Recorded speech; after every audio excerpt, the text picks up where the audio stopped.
A paz do Senhor Jesus seja sobre todos os amados irmãos e amigos que nos acompanham neste canal. Louvamos a Deus pela sua vida e pela sua presença e agradecemos muito a oportunidade de podermos compartilhar com os queridos a palavra do nosso Deus. Amém? Queridos, no domingo próximo passado passamos por uma inconsistência nos nossos sistemas e isso fez com que nós perdêssemos tanto a mensagem que foi pregada, né, no culto, como a maravilhosa escola bíblica dominical ministrada pelo nosso pastor Reginaldo. E durante esses dias que se sucederam, o Espírito Santo me incomodou muito para que eu replicasse, né, pelo menos a mensagem que foi pregada, uma mensagem que fala muito para as nossas vidas e principalmente nos dias em que nós estamos. E eu gostaria muito, né, de poder compartilhar com os queridos esta palavra. Então, para isso, convido os queridos, vai estar projetado também, a abrirem suas Bíblias no livro do profeta Jeremias, no capítulo 1, livro do profeta Jeremias, perdão, capítulo 44, verso 1. Vamos ler apenas os 6 primeiros versículos desta palavra. Diz assim as Sagradas Escrituras: palavra que veio a Jeremias a respeito de todos os judeus que habitam na terra do Egito, que habitam em Migdol, em Táfnis, em Nofe e na região de Patros, dizendo: assim diz o Senhor dos Exércitos, o Deus de Israel: vós tendes visto todo o mal que eu tenho trazido sobre Jerusalém e sobre todas as cidades de Judá. E eis que neste dia elas são uma desolação, e nenhum homem habita nelas.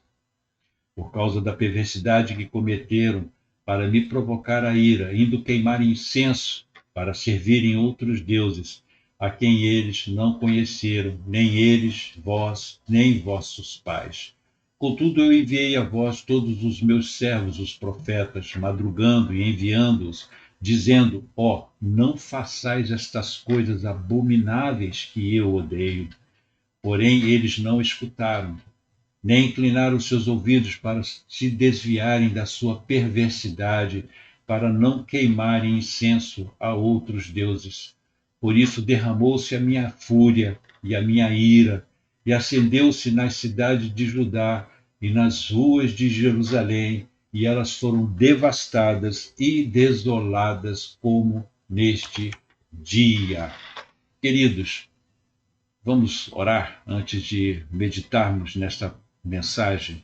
Vamos pedir a Deus que nos abençoe nesta hora, neste momento, nos dando as condições que precisamos, né, para que Ele torne o nosso coração um terreno fértil. Amém? Para essa mensagem. Oremos, queridos. Querido Senhor, Deus maravilhoso, aqui eu me encontro, Pai, como teu instrumento, tentando replicar uma mensagem que foi falada, trazida para todos nós através do teu Santo Espírito no domingo próximo passado. Nos ajude, ó Deus, na compreensão desta mensagem, fala aos nossos corações e, acima de tudo, ó Deus, consolide isso dentro de nós, no nosso íntimo, na nossa alma, no nosso coração. Isso possa fincar raízes, ó Deus, e produzir os frutos devidos para arrependimento. Te agradecemos, ó Deus, e te adoramos nesta hora, em o nome de Jesus. Amém. Queridos, qual é o contexto histórico desta palavra? O que acontece, meus queridos, que isso aconteceu nos idos, né, nos anos de 586 a.C., quando Nabucodonosor invade Jerusalém, queima toda a cidade, destrói o templo, queimando, né, destruindo tudo, queima as cidades vizinhas, ele invade a nação de Judá e destrói tudo. Quando ele destrói Jerusalém, ele pega todos os nobres da cidade, as pessoas mais cultas, aqueles que tinham mais conhecimento, e deporta para Babilônia, leva cativo para lá. Deixa na terra de Judá, ali em Jerusalém, apenas as pessoas mais simples, mais humildes. E ele nomeia um governador seu, né, da população, mas alguém foi nomeado por ele para governar aquela região, né, prestar a Nabucodonosor os tributos devidos, né, de tudo, daquela conquista que ele teve. E deixa também uma guarnição sua ali, né, para garantir a posse da região. O que acontece é que se levanta um camarada chamado Joanã, né, e mata esse governador que foi nomeado por Nabucodonosor, mata a guarnição que ele deixou ali para garantir a posse da terra. E com isso a população fica profundamente amedrontada e começa a se levantar a questão da retaliação de Nabucodonosor quando ele souber dessa notícia. E aí esse camarada, esse Joanã, resolve e convence, né, esse grupo remanescente ali de Judá a irem com ele para o Egito, a fugirem para o Egito. E eles supunham que ali eles encontrariam abrigo, né, e segurança. E consegue convencer o povo, né, esse grupo remanescente, porém Jeremias e Baruque, que era o escriba dele, estavam ali, né, no meio desse povo. E eles falam veementemente contra isso, dizendo que não, que essa não era a direção que Deus estava dando. Eles não podiam fazer tal coisa, porque isso seria descumprir a vontade de Deus, né? Mas a palavra tanto de Jeremias quanto de Baruque foi vencida e Joanã conseguiu levar todos os cativos, né, todos aqueles que estavam ali, esse grupo remanescente, para o Egito, né? E assim foi, e eles se estabeleceram ali. Então, essa palavra que Jeremias traz aqui nesse texto, ele já está no Egito, tá? E o povo já está estabelecido ali, e ele continua o seu ministério exortando, advertindo, falando com o povo, né? Ali, baseado no Egito. O que é que acontece, queridos? Vocês vão ver essa, esse, esse esclarecimento, né, histórico ali no capítulo 41 do livro de Jeremias. O que nós vemos aqui, queridos? Nós vemos um movimento de apostasia muito persistente, algo que toma conta de toda uma nação. O povo que antes amava Deus, seguia ele e o obedecia, isso em tempos bem remotos, né? Deixou de fazer isso. Se esqueceu do Deus que os ajudou, ao Deus que deu a eles aquela terra onde eles habitavam. E é por isso que o texto que nós lemos, Deus fala, né? Vocês fizeram coisas abomináveis diante dos meus olhos. Eu enviei os meus profetas até vocês para alertarem vocês contra o mal que vocês estavam fazendo, falando para vocês que eu odeio tudo isso que vocês estão fazendo. Está no texto, né, que nós lemos agora. E vocês ainda assim não me deram ouvidos. E o que mais assim nos deixa tristes, né, com toda essa história, o que realmente toca profundamente o meu coração, é que há uma ironia trágica nisso tudo aí. Porque eles tinham testemunhado, tá, a destruição da sua cidade natal. Eles tinham testemunhado a destruição de Jerusalém. Eles tinham testemunhado o templo todo sendo destruído. Milhares de pessoas sendo mortas, né? Parentes, filhos, né? Entes queridos, amigos sendo mortos, tá? Pelos babilônios, e mesmo eles passando por essa tragédia toda, ainda assim não se arrependeram dos seus maus caminhos. E aí, queridos, nós vamos ver algo muito triste em um relato, né, que eles mesmos, que Jeremias faz, né, contando como é que foi a reação do povo, o que foi que o povo falou para Jeremias quando ele traz essa exortação. E aí eu convido aos queridos a irem lá para o versículo 16, né, desta palavra, e vocês vão ver junto comigo a resposta que o povo, que a resposta que o povo deu a eles, né? Olhem só que absurdo. Isso é o povo falando para Jeremias. Com relação à palavra que tu tens falado para nós, no nome do Senhor, nós não daremos ouvidos. Olha o absurdo. O povo, né? O povo está dizendo para Jeremias que eles não dariam ouvidos a Jeremias para aquilo que o Senhor estava falando. Eles, eles chegaram para Jeremias e falaram: Jeremias, ó, acerca do que Deus está te falando, não insista, nós não vamos dar ouvidos, né, à sua voz. Mas continuando, olha só o que eles dizem mais. Né? Eles dizem assim: mas nós certamente faremos qualquer coisa. Olha só que absurdo, irmãos. Faremos qualquer coisa que sai da nossa própria boca. Queimaremos incenso para a rainha do céu e lhe derramaremos ofertas de bebidas, como nós temos feito, nós, nossos pais, nossos reis, nossos príncipes nas cidades de Judá e nas ruas de Jerusalém. Pois então tínhamos abundância de mantimentos e estávamos bem e não víamos o mal. Continuando, eles falam assim para Jeremias: porém, desde que nós cessamos de queimar incenso à rainha do céu e lhe derramar ofertas de bebidas, nós temos tido falta de todas as coisas e temos sido consumidos pela espada e pela fome. Gente, é absurdo isso. Eles estão dizendo para Jeremias o seguinte: olha só, nós não estamos vendo nenhum mal nas coisas que nós fazemos, ou que fazíamos enquanto estávamos em Jerusalém. E tem mais, Jeremias, que nós vamos dizer para você. Enquanto nós estávamos lá queimando as nossas oferendas à Rainha dos Céus, levando as nossas ofertas de manjares, de bebidas, tá?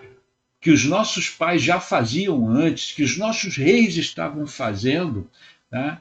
Estávamos em paz, estávamos prosperando, nosso trabalho estava acontecendo, as colheitas estavam produzindo, mas aí começou uma tal de uma reforma religiosa aí, promovida por Josias, por Ezequias, pelo rei Josias e pelo rei Ezequias, que transtornou tudo isso. E por causa de nós termos abandonado, né, essas ofertas e o nosso culto à Rainha dos Céus, é que nós passamos por essa situação toda. Olha que absurdo o que eles estão dizendo. Eles estão dizendo para Jeremias que o relativo sucesso que eles estavam tendo ainda antes da invasão dos babilônios era devido à Rainha dos Céus estar cuidando deles, e não Deus. E eles disseram pior ainda, se é que pode ficar pior. Eles falaram que, por conta da reforma religiosa que foi produzida a seguir, né, onde essas abominações foram todas lançadas por terra, e principalmente quando Josias traz o povo de volta para o culto verdadeiro, né, faz uma reforma no templo, manda ler a lei, enfim, eles e todas essas coisas erradas foram afastadas, deixadas de acontecer. Eles alegam que por conta disso, por terem abandonado o seu culto a Azerá, a rainha dos céus, eles sofreram o que sofreram. A invasão da Babilônia, né? Agora eles são cativos, agora estão em terra estranha. Olha que absurdo. Então você vê que a degradação espiritual desse povo, que deixa o seu Deus, que o abandona, ela vai acontecendo devagar e por etapas, até chegar ao ápice de quando você ignora fatos, realidades, não é história de carochinha, né? Eles começam a ignorar aquilo que os seus antepassados tiveram pelos muitos milagres que aconteceram, por terem sido alimentados e calçados e vestidos por Deus durante 40 anos em um deserto causticante, tendo uma nuvem sobre eles para que eles não padecessem debaixo daquele sol escalpelante, quando eles tiveram que passar pelo mar, né? E o mar sendo dividido ao meio pelo poder de Deus e passar em terra seca para escaparem de Faraó. E eles simplesmente não, como se nada disso tivesse acontecido. As dezenas de vitórias que o povo teve sob a liderança de Josué, comandante, né, levando eles a vitórias milagrosas, a ponto de Deus parar a terra. A terra deixa de girar para que Josué pudesse vencer as batalhas. Gente, nós estamos falando de milagres que não tem nem como dizer, né, que são incomuns. É muito mais do que incomum. Onde já se viu a terra parar de girar? Aonde se viu passar por meio de um mar, em plena terra seca, né?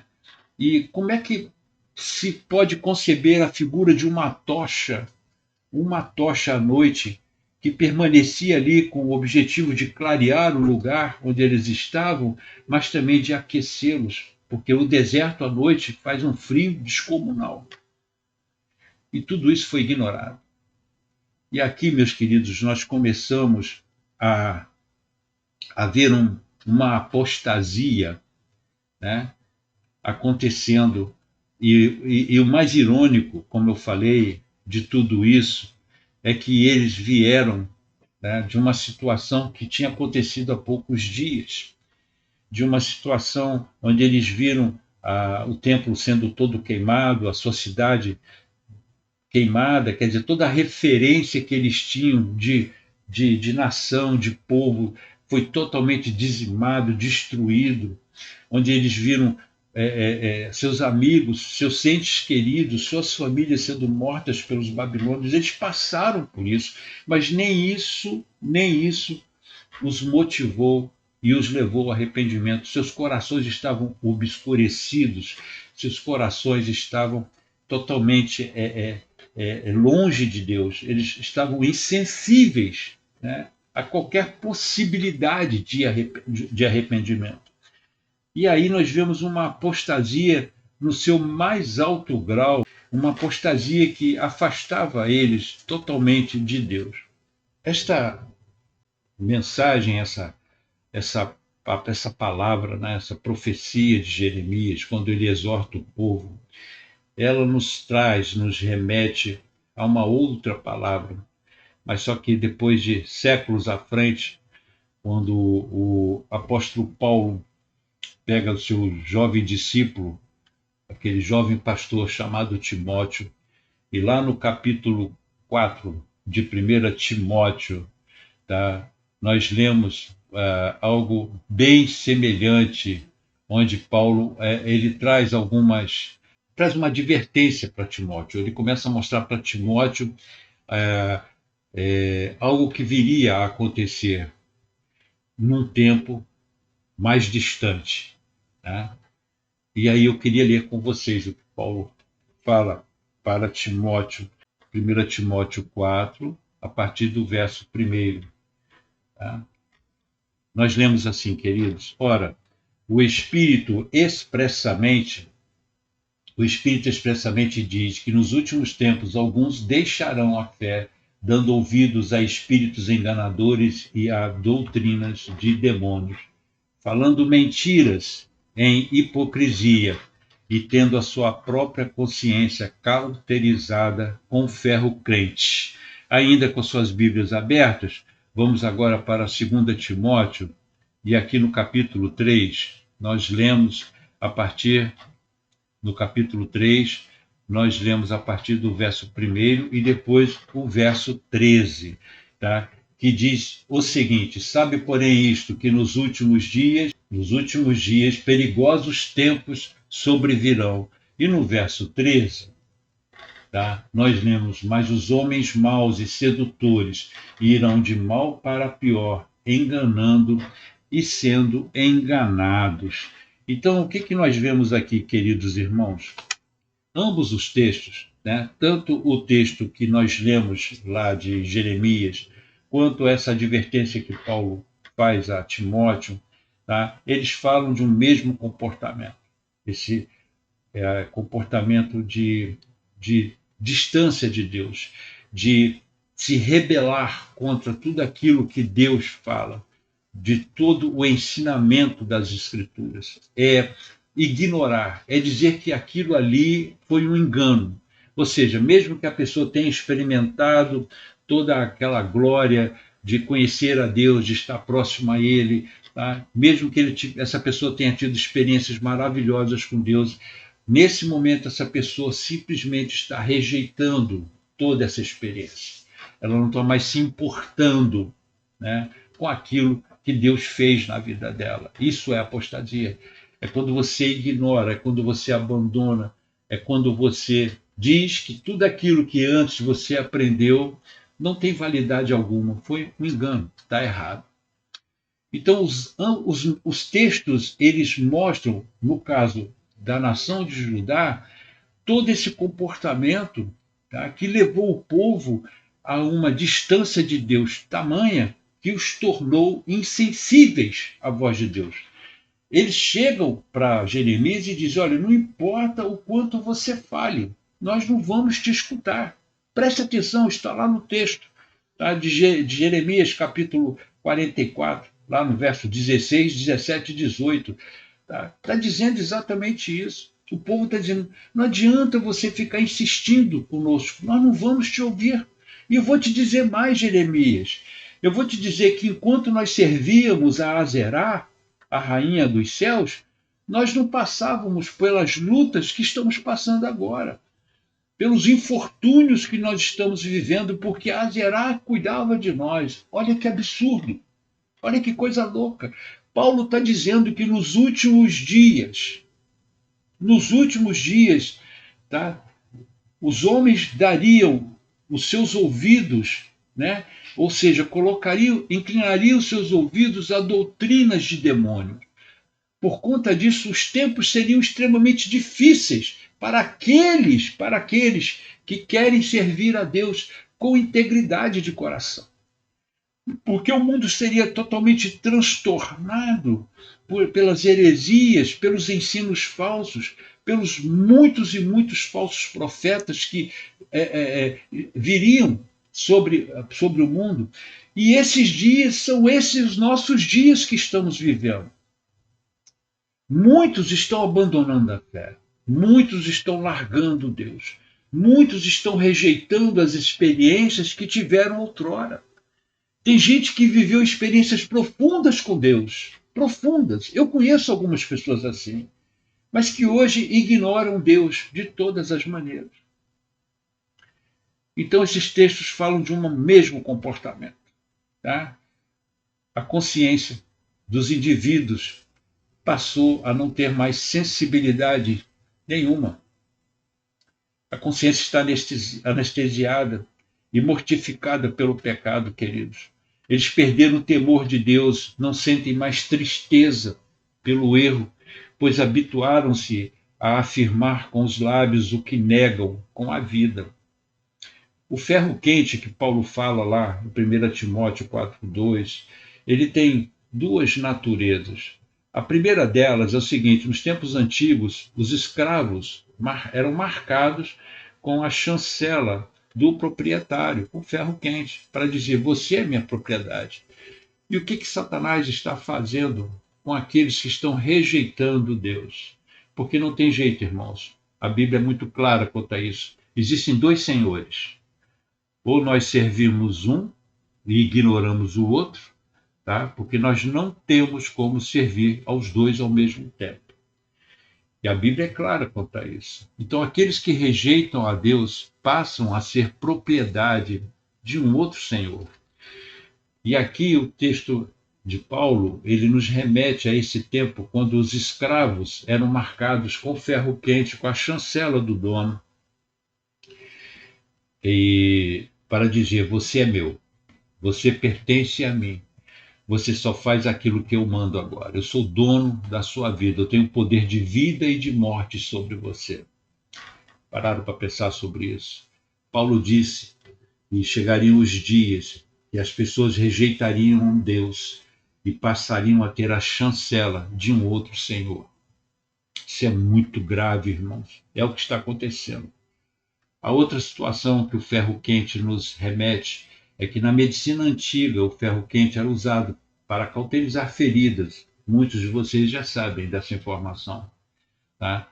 A única, o único problema que essa técnica trazia é que a região onde o ferro marcasse para cauterização, ele queimava os nervos também.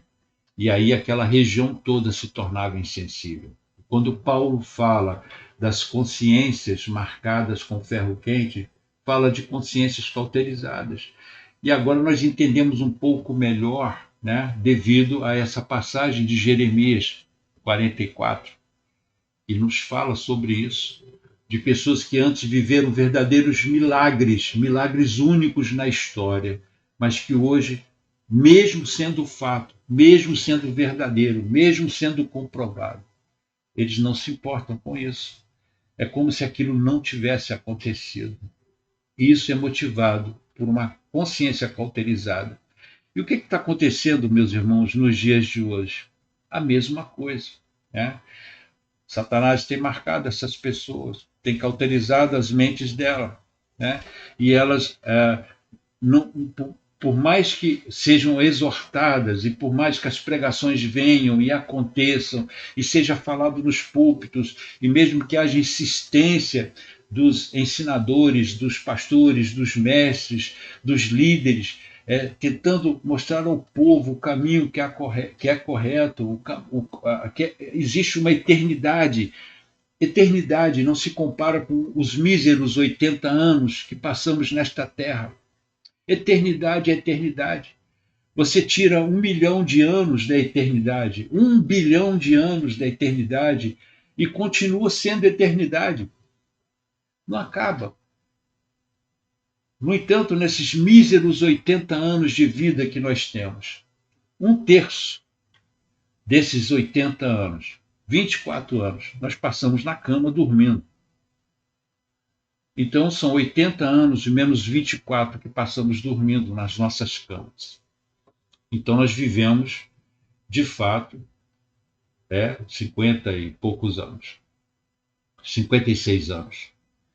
Queridos, trocamos isso pela eternidade. Preferimos esses míseros 56 anos de vida, né? Sendo que desses 56 anos nós temos o quê? 30 anos de produtividade, quando muito 40 anos.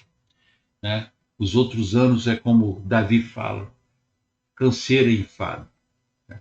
Doenças, comorbidades por conta do desgaste do nosso corpo, do nosso organismo, do nosso físico.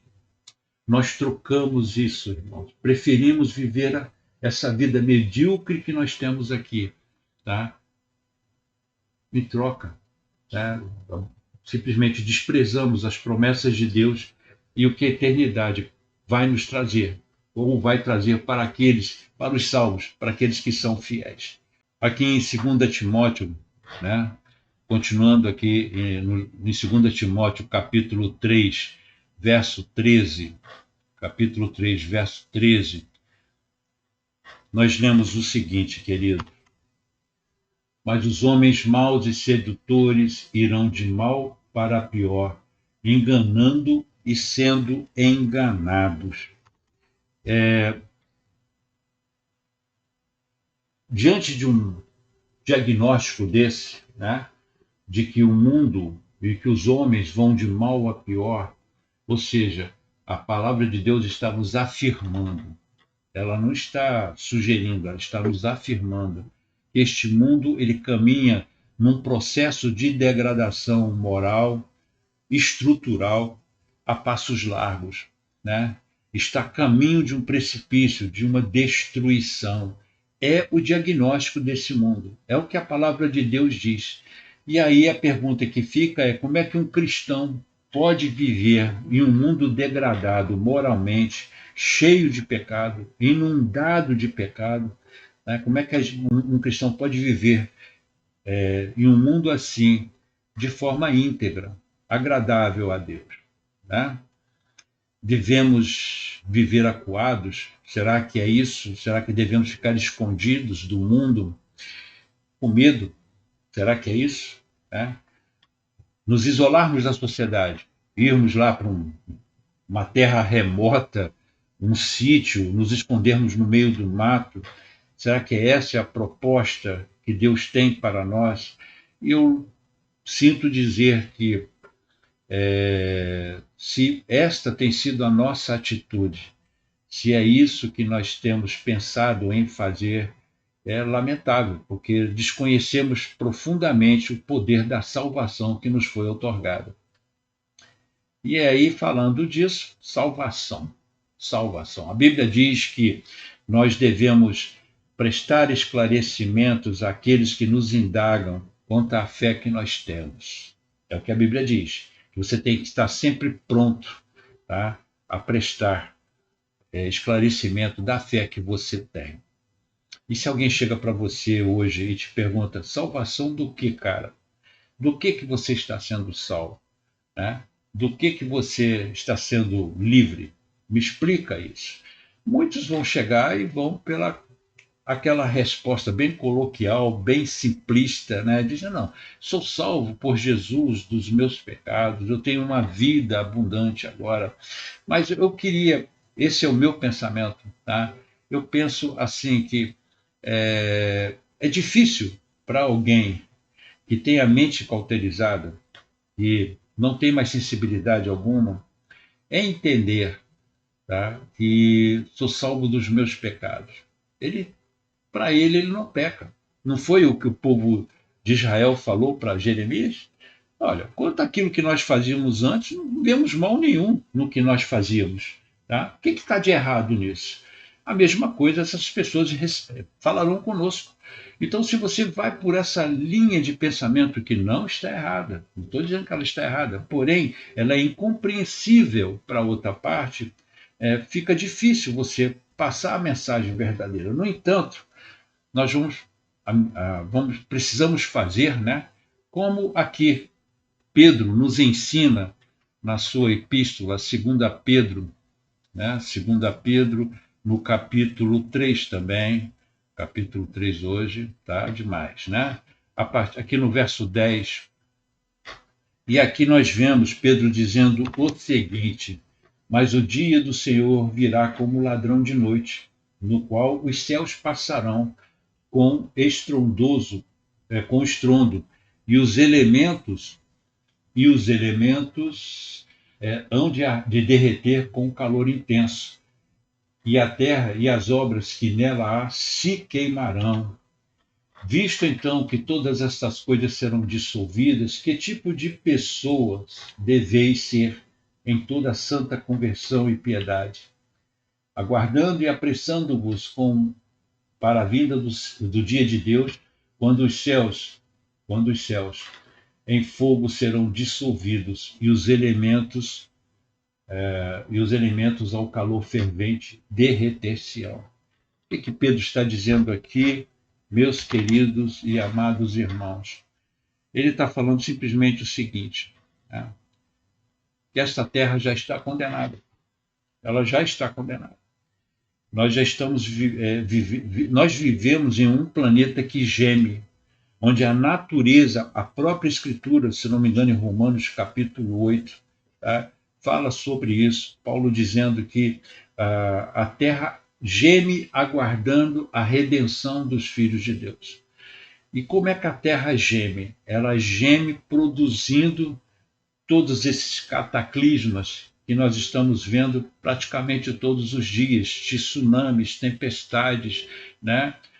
Agora tivemos aí a tristeza de ver uma notícia devastadora, que foi esses três terremotos que aconteceram com a Venezuela, milhares de pessoas mortas, milhares desaparecidos, né? Tanta tragédia, né? Famílias inteiras destroçadas por conta dessa tragédia. A terra está gemendo, meus irmãos. A terra está gemendo, avisando-nos que Jesus se aproxima e ela está gemendo porque ela aguarda a redenção dos filhos de Deus. Pedro está dizendo que essa terra será toda ela destruída. Tá? E ele fala lá no versículo 10, ele diz: virá entretanto como ladrão o dia do Senhor, no qual os céus passarão com estrepitoso estrondo. Olha só as expressões que Pedro usa para classificar o tamanho dessa hecatombe que vai acontecer no planeta. E os elementos se desfarão abrasados. Ele está falando que as coisas pegarão fogo, serão queimadas. Também a terra e as obras que nela existem serão atingidas. Tudo que foi construído pelo homem será destruído pelo fogo, irmãos. É o que a palavra de Deus está dizendo, não sou eu. Pedro está anunciando isso aqui, né? E aí ele faz uma exortação, visto que todas essas coisas hão de ser assim desfeitas, aí ele diz: devis ser tais como os que vivem em santo procedimento e piedade. Pedro está dizendo, já sabedores de que isso vai acontecer, se voltem para Deus, busquem Deus, se apiedem, busquem Deus. Coloquem suas faces no pó, porque isso está prestes a acontecer. É o que Pedro está dizendo. E ele diz mais, porque agindo dessa maneira, vocês não somente vão esperar a vinda do Senhor, mas vocês vão apressar a vinda dele. Né? Por causa. Aí ele volta novamente. Mais uma vez, ele é enfático nesse ponto, quando ele diz: por causa do qual os céus incendiados serão desfeitos e os elementos abrasados derreterão. Queridos, está muito claro, não? Muito claro. O mundo já está condenado, queridos. Esse mundo ele já está condenado. Tá? A sentença já foi anunciada e não há absolutamente nada que nós possamos fazer para impedir isso. Não adianta nenhum movimento do homem no sentido de preservar isso ou aquilo outro, ou de tentar fazer alguma coisa, porque isso já está decretado por Deus, é assim que vai ser. Queridos, mas nós cristãos, nós não temos medo de nada disso. Nós fazemos como Noé. E aqui vem um ponto muito importante, porque a pergunta lá atrás foi o seguinte: devemos ficar acuados, devemos nos esconder, devemos nos afastar, devemos ir para o meio do mato para fugir dessas coisas? Nós temos aqui o testemunho de um homem de Deus chamado Noé, e ele enfrentou todo o escárnio da sociedade da sua época. Né? Ele vivia todos os dias, junto com a sua família, vendo pessoas passarem por ele, vendo ele construir aquela arca monumental no meio do nada, em terra seca. Né? E imagine, Noé era motivo de zombaria de toda aquela sociedade. E, no entanto, ele persistiu, ele continuou construindo a arca, né? E por causa disso, cada pessoa que passava ali por baixo, quando ele estava lá no alto da arca, pregando as coisas, né? A Bíblia diz que ele tornou-se o pregoeiro da justiça, porque lá de cima, do alto da sua arca, em construção, Noé falava do amor de Deus e também falava do juízo que viria, que estava próximo. A igreja, ela cumpre o mesmo papel. Ela é pregoeira da justiça. A igreja, ela avança. A igreja não se acua. A igreja não se esconde. A igreja, ela continua nessa missão de falar do evangelho, de pregar Jesus a toda criatura, de dizer para ele: camarada, você precisa escapar dessa destruição. Você precisa parar de resumir sua vida nesses míseros 80 anos de existência, quando a pessoa consegue chegar até lá, entende? E desprezar toda uma eternidade que está proposta por Deus para você. Então, quando alguém perguntar para nós qual é a razão da nossa salvação, que salvação é essa? Salvação do quê? Do que eu preciso ser salvo? Mostre, 2 Pedro, capítulo 3, para ele. Mostre para ele o perigo que ele está correndo, ou ela está correndo, desprezando Deus, né? Não prestando atenção naquilo que Deus tem anunciado e pregado. Nós somos hoje os pregoeiros da justiça. Nós devemos avisar ao mundo da destruição que está chegando. E é disso que nós somos salvos. Somos salvos dessa destruição. Vamos ser levados para o céu para viver toda uma eternidade com Deus, aqueles que creem no nome dele. Agora, isso é corroborado muito pelo que está escrito lá no livro de Mateus, né, no capítulo 16, né, lá no verso 18, na parte B do versículo, nós lemos assim: E eu também te digo que tu és Pedro, e sobre esta rocha eu edificarei a minha igreja, e as portas do inferno não prevalecerão contra ela. Somente essa parte. E as portas do inferno não prevalecerão contra ela. O que Jesus estava dizendo aqui, queridos? O que Jesus estava falando aqui? A porta não anda, a porta fica ali. E a Bíblia diz que a porta do inferno não prevalece contra a igreja, porque quem avança é a igreja, não são as portas do inferno. Elas ficam ali e elas serão arrombadas pela igreja, porque é isso que Jesus propôs para nós. Arrombemos as portas do inferno e resgatemos as almas que estão ali. Agora, simples assim, né? O que é bom de Deus é que ele é muito objetivo e muito transparente nas coisas que ele faz e que ele fala. A Bíblia diz que aqueles que optarem em seguir o sistema deste mundo já estão condenados junto com ele. Ou seja, para ser destruído com este mundo, basta permanecer no estado que está. Não precisa fazer nada. Não precisa fazer nada. Eu fico vendo pessoas construindo bunkers, né? Pagando milhões e milhões e milhões de dólares em bunkers totalmente recheados, completos, com todo o conforto, para uma possível sobrevivência a algum cataclisma, né, que possa vir a acontecer, ou a uma guerra nuclear, seja lá o que for, tá? Como se isso fosse possível. A nossa segurança está em Cristo, mas aqueles que optarem a ficar com o sistema do mundo vão perecer junto com ele. É o que a Bíblia diz, né? O apóstolo Pedro, quando ele fala isso há 1960 anos atrás, ele está falando de um juízo que virá e não vai tardar. E também nós vemos Jesus dando o mesmo recado aos seus discípulos, né? Aqui em João, no Evangelho de João, no capítulo 3, né? Capítulo 3, novamente o capítulo 3, e no verso 18, olha só o que nós lemos ali. Quem crê nele não é condenado, mas quem não crê já está condenado, porque não creu no nome do unigênito Filho de Deus.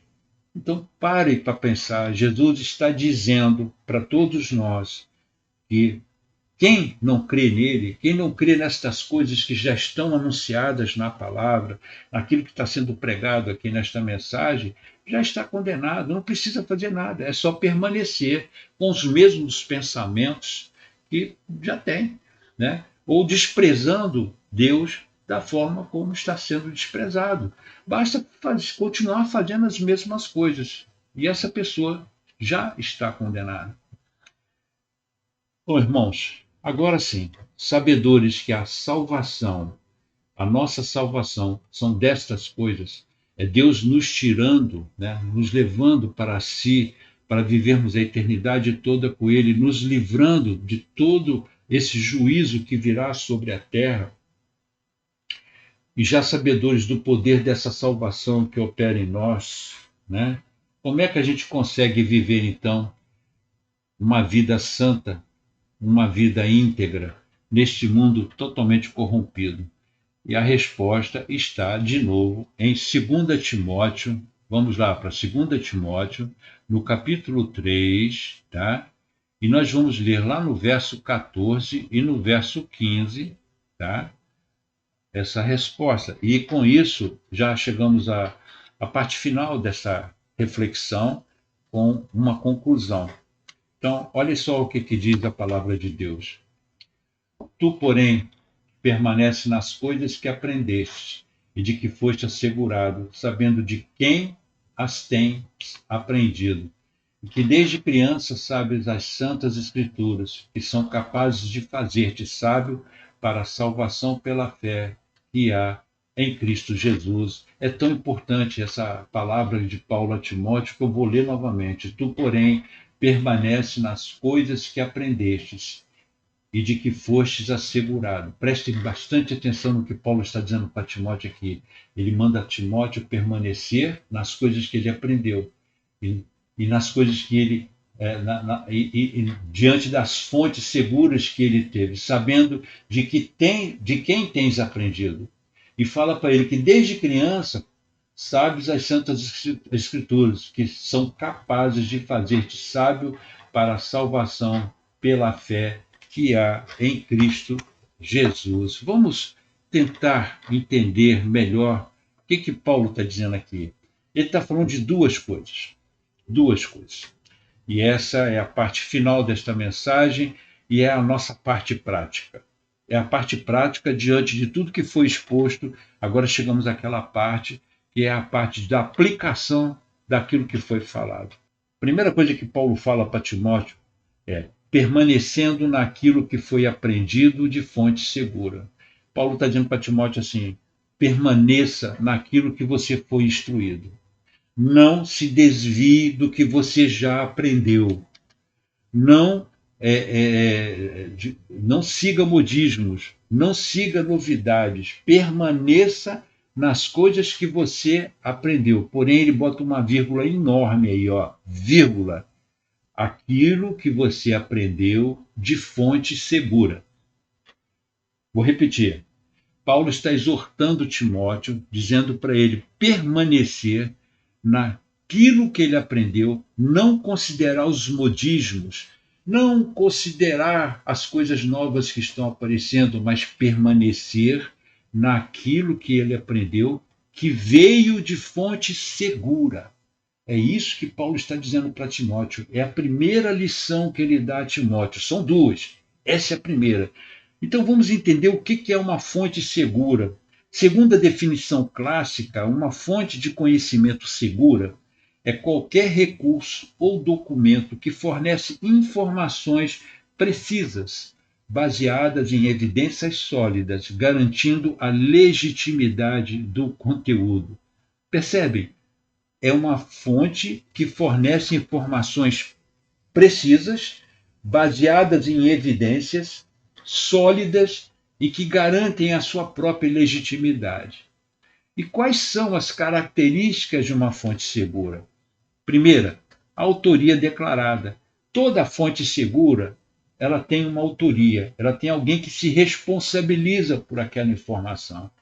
E, no nosso caso, cristãos como nós somos, nós estamos focados em uma única fonte segura, que é a palavra de Deus, que é a nossa Bíblia, irmãos. É esse livro maravilhoso que você carrega debaixo do braço e que muitas das vezes fica desprezado em cima de uma mesa, de uma estante, largado. Essa é a nossa fonte segura. Por quê? Porque tem uma autoria declarada. É o próprio Deus dizendo, eu sou responsável por o que está escrito aqui. E tudo que está escrito aqui vai se cumprir, porque fui eu que falei e eu não minto. Entendem? Então Deus ele chama para si a responsabilidade daquilo que ele escreveu, daquilo que está escrito lá, queridos, disso que nós estamos lendo aqui. E onde nós vemos isso? Lá em 2 Timóteo, vamos lá para 2 Timóteo, no capítulo 3, tá? Lá no verso 16, que diz assim, olha só o que diz as Escrituras. Toda a Escritura é dada pela inspiração de Deus e é proveitosa para a doutrina, para repreender, para corrigir, para instruir em justiça. Então Deus está dizendo o seguinte, foi inspirado por mim, fui eu que inspirei o que está escrito, fui eu que escrevi. Não há menor chance, a menor possibilidade disso estar errado. Porque eu garanto aquilo que eu escrevo. Amém? Então, Qual é a segunda característica de uma fonte segura? A primeira é a sua autoria garantida. E a segunda é a transparência. Né? Deus ele é transparente, irmãos, em tudo aquilo que ele fala e em tudo aquilo que ele faz. A Bíblia diz que nele não há sombra e nem variação. Deus não muda. Ele é o mesmo ontem, hoje e será o mesmo eternamente. Então, nós lidamos com a fonte mais segura de todo o universo, que é Deus, que não muda, é imutável, de um Deus que é firme nos seus desígnios, nos seus princípios. Ele não altera ao sabor do vento. Ele é totalmente seguro. Confiar em Deus é a melhor coisa que podemos fazer, irmãos, porque ele não altera, ele não muda. Ok? Então ele é transparente. Então ele é um Deus que é objetivo. Né? Então a transparência de uma fonte segura traz objetividade. O conteúdo é escrito de forma clara. Tem algo mais claro do que a Bíblia? Né? Quando Jesus simplesmente chega para os seus discípulos e diz: olha, aquele que não crê em mim não precisa fazer nada não, já está condenado. Quem crê em mim tem a vida eterna, mas quem não crê não precisa fazer nada para ir para o inferno. Já está condenado. Percebem? Então, é tudo muito objetivo, muito claro. Né? Quem não é por mim é contra mim. Quem comigo não ajunta, espalha. Então, você só tem dois caminhos, só tem duas estradas, você só tem duas portas. Então, tudo muito claro. As regras de Jesus, elas são claras. Não tem aquelas cláusulas pequenininhas, com as letras miúdas, que você precisa botar uma lupa para poder ler. Não, elas são evidentes, são claras. Né? E outra coisa interessante também nas Escrituras, que é uma característica de toda fonte segura, é a imparcialidade. É totalmente imparcial. Não tem partido, não tem lado. Né?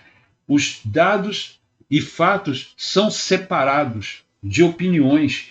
Então, a Bíblia não existe opinião na Bíblia. Existe fatos e dados. Né? O que está escrito ali vai acontecer. E ponto final. É tudo muito. É aquela mensagem curta, né? Objetiva, clara e imparcial. Tá? Não pende para favoritismos, para acepções de pessoas, para méritos humanos. Não. Ela é clara quando ela diz o seguinte: os méritos são de Cristo. De Cristo. Ele é o centro. Ele é o rei, é ele que está sentado à destra de Deus, né, nos céus, é ele que controla todas as coisas. Jesus é o vencedor e os méritos são dele. Né? É o que a Bíblia diz: nós somos palha jogada ao vento, nós somos vapor que sobe da terra. Essa é a nossa constituição, é o que nós somos. Ok? E só para completar, vamos ler aqui, voltando agora a 2 Pedro, segunda carta de Pedro, né, no capítulo 1 e no verso 20, nós lemos assim: sabendo isto, primeiramente, que nenhuma profecia da Escritura é de particular interpretação. O que Pedro está dizendo? Né? Não é o que eu penso, não é o que eu acho, não é o que eu entendo, mas é aquilo que a Bíblia diz. Então a Bíblia é muito clara, objetiva, precisa. Não há erros na Bíblia, pelo amor de Deus. O que estão fazendo hoje é tentar descredenciar a Bíblia como uma palavra de Deus. É querendo colocar a Bíblia num lugar que não é dela. Não é um livro comum, não foi um livro escrito por homens. Né? Homens foram usados, foram penas, né? Canetas na mão de Deus, porque foi Deus que os tomou e fez com que eles escrevessem aquilo que ele queria que fosse escrito. Então não há erros na palavra de Deus, nenhum erro. A Bíblia é um livro inerrante. Queridos, amados irmãos, precisamos entender isso. É a única fonte segura que nós temos. E se está escrito da forma como está escrito ali, por favor, temam e tremam, porque vai ser cumprido o que está ali. A segunda, falei que são duas lições que Paulo traz para o Timóteo, né, quando ele fala, né, que é importante que Timóteo se agarre às fontes seguras que trouxeram para ele os ensinamentos que ele teve ao longo da sua vida. Mas Paulo também diz para Timóteo que as escrituras nos tornam cada vez mais sábios à medida que nos aplicamos a estudá-las. E é o que ele fala para ele, ó, coisas que você aprendeu desde criancinha, permaneça nisso, continue nessa pesquisa, nesse estudo, nessa leitura. Amado irmão, irmã, não despreze a leitura da palavra diuturnamente, né? A Bíblia fala que a instrução que era dada ao povo de Israel, que eles caminhassem com seus filhos, né, indo com eles pelo caminho, em casa, em qualquer outro lugar, que eles falassem da palavra de Deus. Não se esqueçam da palavra de Deus. Para não se esquecer, precisamos estudá-la, precisamos nos aplicar cada vez mais na sua leitura, e é o conselho que o apóstolo Paulo dá a Timóteo aqui. Paulo estava orientando o seu jovem discípulo em não desprezar o estudo contínuo da palavra. E desde menino você conhece as escrituras sagradas, as quais lhes podem dar a sabedoria que leva à salvação. Irmãos, só saberemos o que fazer nesses dias maus que estamos vivendo e por outros mais terríveis que virão, lendo a Bíblia. Se você não lê a sua Bíblia, eu tenho pena de você, muita pena, porque você está fadado, tá, e à mercê de toda essa cultura negra, tá, que Satanás está trazendo sobre as pessoas neste mundo. Precisamos ler a Bíblia para podermos quebrar todos os sofismas e as mentiras de Satanás que coloca na mídia, até mesmo nos púlpitos, trazendo heresias e mais heresias. A pessoa que estuda a Bíblia diuturnamente, tá, ela não corre o risco de ser engodada pelo erro. Para finalizar, queridos, queria contar uma história aqui para vocês, mas uma história da própria Bíblia, né? De uma Bíblia que foi perdida dentro do templo. E olha, isso é extremamente curioso e peculiar. Como a Bíblia pode ser perdida dentro da própria igreja? É uma coisa para a gente refletir, não é? Mas essa história está lá em 2 Reis, capítulo 22. Depois, com calma, vocês abram lá e leiam, que é a história do rei Josias, né? E ilustra o poder transformador de mergulhar continuamente na palavra de Deus. Josias tornou-se rei aos 8 anos de idade. Com o passar do tempo, né, ele vê toda a nação mergulhada em idolatria, aquilo mexe com o coração dele, até que um dia, numa reforma que estava acontecendo no templo, o sacerdote Ilquias acha o livro da lei perdido lá dentro. Olha que absurdo. O livro da lei estava perdido dentro do templo. Como é que você perde uma Bíblia dentro da igreja? Como isso pode acontecer? Como é que você pode perder as escrituras dentro da própria igreja, que é o lugar que deveria salvaguardá-la, o lugar onde ela deveria ser promulgada? No entanto, perdeu-se a palavra de Deus dentro da própria igreja. E aí o Quias lê o livro da lei, ele encontra o livro e ele lê para Josias. A reação de Josias foi tremenda, porque ele se ajoelha, ele se humilha diante de Deus, ele rasga as suas vestes, porque ele compreende o perigo que ele e o povo estavam correndo por não cumprir o que estava escrito naquele livro santo. E aí ele promove o maior avivamento da história de Israel. Não teve nenhum rei que conseguiu promover o avivamento que Josias promoveu na terra de Judá. Por quê? Porque ele simplesmente, a Bíblia, alguém leu a Bíblia para ele, alguém mostrou para ele a verdade das Escrituras, e ele foi tocado por aquilo. E ele manda Ilquias ir até o templo e ler a palavra de Deus para o povo, para que o povo fosse tão despertado quanto ele foi. E aí os altares foram derrubados, os altares aos ídolos, e o povo foi levado de volta aos caminhos do Senhor. Tudo porque a palavra de Deus foi achada, ela foi encontrada. Nós perdemos a Bíblia dentro das nossas igrejas, irmãos. Não se fala mais da palavra de Deus. Falamos de tantas coisas, técnicas coach, né? Massagear o nosso ego, dizer coisas boas, contar anedotas nos cultos. Hoje as pessoas não vão ao culto mais para serem confrontadas pela palavra, como Josias foi. Leram a palavra de Deus para ele e ele se joga no chão e rasga suas vestes e se humilha diante de Deus. E teme pela sua segurança e pela segurança do povo. É o que Pedro fala, sabendo que tudo isso vai um dia terminar e de forma terrível. Não seria melhor você se voltar para Deus e buscá-lo enquanto ainda há tempo? Pedro dá esse conselho. Amados, que nós possamos ter a mesma reação que Josias teve, né? E não somente ele se arrependeu, como todo o povo também se arrependeu e todos se voltaram para o caminho do Senhor. Esta é a nossa meditação deste dia. Espero ter replicado com a mesma qualidade que foi falada no domingo. Mas o mais importante do que as minhas palavras aqui seja a sua compreensão do perigo que eu e você corremos se não temermos ao Deus vivo, ao Deus Todo-Poderoso e não dermos ouvido àquilo que Ele tem nos falado.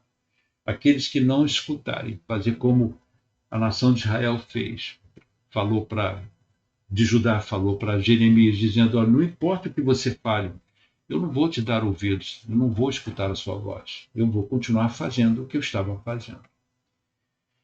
Infelizmente, eu já tive essa experiência, ver alguns irmãos dizendo isso para mim. É muito triste, queridos. As pessoas chegarem para você e falar assim: cara, não importa o que você fale para mim, não vai alterar o que eu faço e o que eu quero fazer. É isso. Então, que isso possa produzir os devidos efeitos no seu coração, como produziu no meu. Que Deus te abençoe e te guarde. Que Deus te conduza pelo seu santo caminho. Que Ele ilumine os seus passos e a sua mente. Deus os abençoe. Fiquem com Jesus.